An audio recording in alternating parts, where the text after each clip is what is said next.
नमस्कार, शोमरतुड़ी analysis video channel में आपका स्वागत है। आज मैं चर्चा करने आया हूँ महाराष्ट्र की, और महाराष्ट्र में भी शिवसेना की, और शिवसेना में भी शिवसेना के शिव सैनिकों की। कहने की ज़रूरत नहीं है कि शिव सैनिक क्या करते आए हैं। हुड़दंगी, दंगेबाज, मारपीट करना, मवाली टाइप के जो है वो सारे शिवसेना में हैं। शिवसेना का एक ही काम है, अगर उनके नेताओं के खिलाफ किसी ने कुछ कह दिया तो वहाँ जा कर के तोड़फोड़ मचाएंगे। चाहे ऑफिसेज हो, चाहे व्यक्ति हो, चाहे घर हो, कोई भी हो, उनके लिए सब बराबर हैं। तो ये उनका एक पुराना वो चला आ रहा है, इनकी जो है पुरानी शैली चली आ रही है। लेकिन अब जब शिवसेना प्रमुख महाराष्ट्र सरकार के मुख्यमंत्री हैं तो इनका हौसला जरूरत से ज़्यादा बढ़ गया है। अभी आपने देखा होगा कि ये कल की बात है, जब एक सांसद नवनीत राणा और उनके पति जो विधायक भी हैं रवि राणा, उन्होंने एक घोषणा करी कि हम मातोश्री में जो शिवसेना प्रमुख और मुख्यमंत्री उद्धव ठाकरे जी का निवास है, उसके सामने हनुमान चालीसा पढ़ेंगे।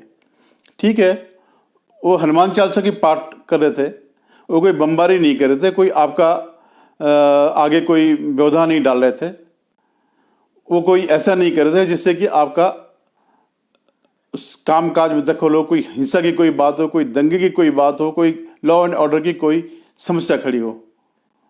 लेकिन फिर भी अगर आपको ये पसंद नहीं था तो आपने अनुमति नहीं दी, ठीक है, उनको नोटिस दिया, ठीक है। और अगर वो आ ही जाते और आपके हिसाब से कानून व्यवस्था भंग होने की संभावना थी तो उनको अरेस्ट कर लेते, उनके खिलाफ मुकदमा करते।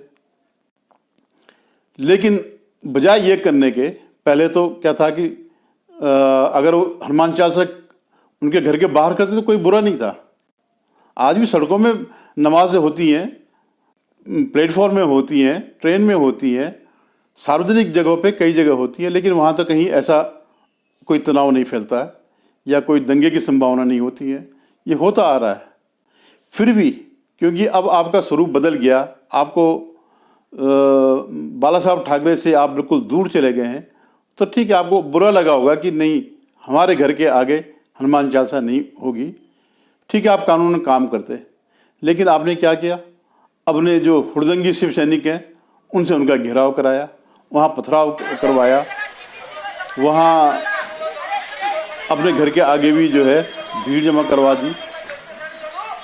उसके अलावा जो गिरफ्तारी जो हुई है वो कानून नहीं है, कानून सम्मत गिरफ्तारी नहीं है। धारा 144 लगाने पे जो संभावनाएं होती वही लग सकता था। और सबसे बड़ी बात क्या है कि एक महिला को आपने रात भर थाने की कस्टडी में रखा, उनको जो कानून सम्मत जो है उस ढंग से नहीं करके सिर्फ अपनी दादागिरी दिखा करके, अपनी गुंडई दिखा करके उनके खिलाफ काम किया। अब जो शिव सैनिक जो ये सब करते हैं, वो खाली ये नहीं है कि वो अपने आप ही करते, स्वतः करते हैं, नहीं, उनके पीछे जो इनके नेता लोग हैं उनका पूरा हाथ रहता है। अब आप संजय राउत को भी देखिए, वह शिवसेना के प्रवक्ता भी हैं और राज्यसभा के सांसद भी हैं। जब वो ये कह सकते हैं इस छोटे से मामले को लेकर के कि अगर कोई मातोश्री की तरफ उंगली उठाएगा या छेड़खानी करेगा, जो भी करेगा, उसको 20 फुट जमीन में गाड़ देंगे,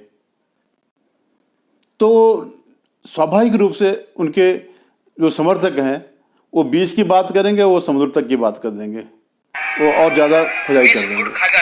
तो जब ऐसे नेता रहेंगे तो उनके समर्थक उससे भी ज़्यादा हुड़दंगी होंगे, उससे ज़्यादा अराजक होंगे, उससे ज़्यादा हिंसक हो जाएंगे। अब मैं एक और बात बताता हूँ कि अगर यही ऐसा कोई बयान किसी बीजेपी के नेता के साले के फूफा के मामा ने अगर दिया होता तो जो ये लेफ्ट लिबरल गैंग है अब तक कपड़े उतार चुका होता अपने और आत्महत्या के लिए तैयार हो जाता। इन्होंने अब तक पूरा यहाँ से लेकर न्यूयॉर्क टाइम्स तक, वाशिंगटन पोस्ट तक ये सब हड़कंप मच गया होता कि देखिए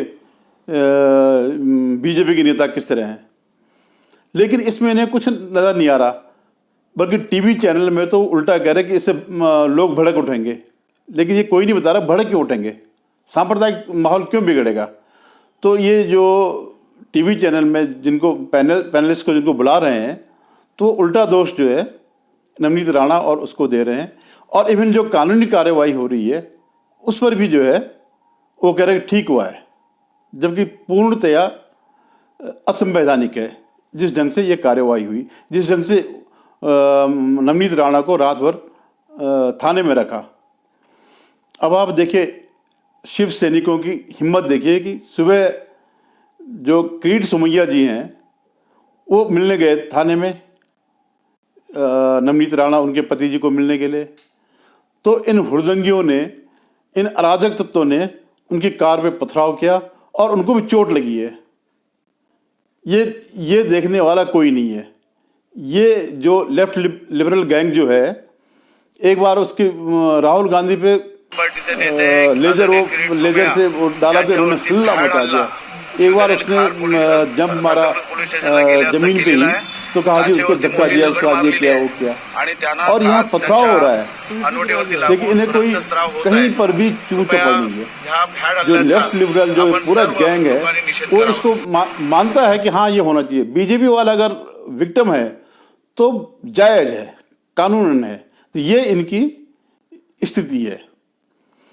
अब आप ये देखिए, मैं आपको बता रहा हूँ कि शिवसेना जो है ने एक फॉर्मूला पा लिया है ममता जी से। ममता बनर्जी ने जो बंगाल में किया या उससे पहले जो सीपीएम वाले करते थे, उसी फॉर्मूले को अब वो महाराष्ट्र में अपनाना चाह रहे हैं। ममता ने क्या किया, वहाँ विपक्ष की बोलती बंद कर दी और लोकतांत्रिक रूप से सबका दमन किया। कोई भी जाए सबको गिरफ्तार किया। और तो और जो गृह मंत्री है, केंद्रीय मंत्रियों को भी जो आने में पाबंदी है या उनके खिलाफ भी कार्रवाई की वो बात करती है। और अगर किसी ने भी टीएमसी के नेताओं के खिलाफ कुछ कहा तो वो जो उनके गुंडे हैं, जो उनके कार्यकर्ता गुंडे हैं, मार पीट हिंसा, ये सब उनके लिए बड़ी आम बात है। और उन्हें इतना मॉरल तोड़ दिया है लोगों का कि कोई विपक्ष के साथ जाने को तैयार नहीं है, उनके लिए बोलने को तैयार नहीं है।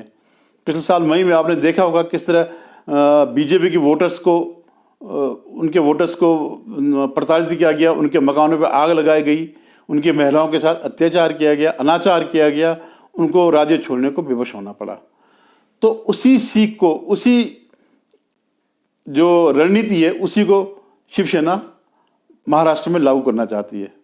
हालांकि अभी भी उनके जो शिव सैनिक हैं वो इस हिंसा, अराजकता, मारपीट, इसमें जो है अभी ग्रेजुएट हैं।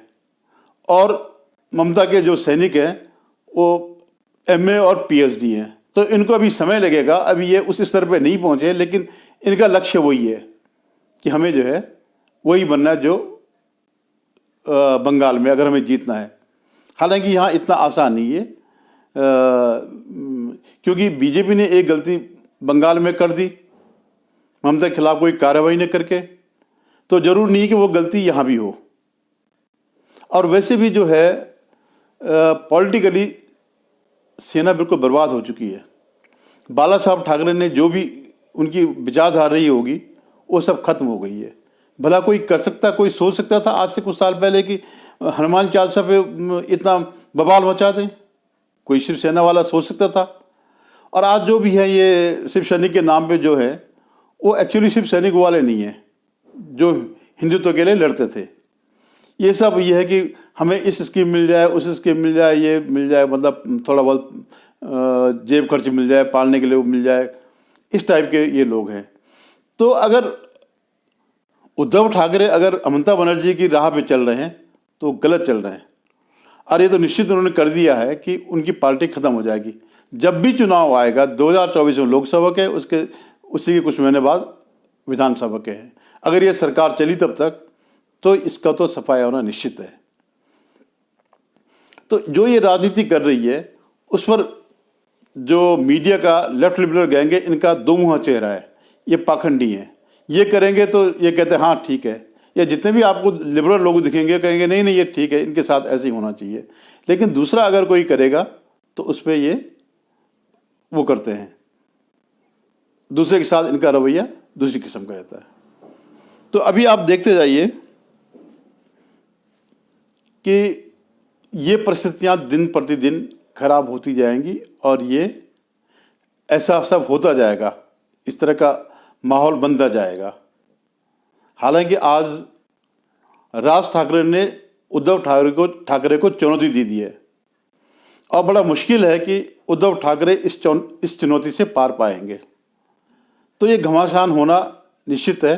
जिस ढंग से अपनी कुर्सी बचाने के लिए उद्धव ठाकरे कुर्सी बचाने के लिए बिल्कुल एंटी हिंदू बन रहे हैं, हिंदू धर्म के बिल्कुल खिलाफ जा रहे हैं, ये आने वाले समय में उनके लिए बहुत बुरा साबित होगा। धन्यवाद। आप इस पर नज़र रखिएगा। इस तरह की घटनाएं 2024 तक चलती रहेंगी और मैं समय समय पर आपके सामने इन चीज़ों को लाऊंगा। धन्यवाद। आप मेरा चैनल देखिएगा, हो सके तो सब्सक्राइब करिएगा और कुछ टिप्पणियां अगर आप करना चाहें तो ज़रूर करिएगा। धन्यवाद। नमस्कार।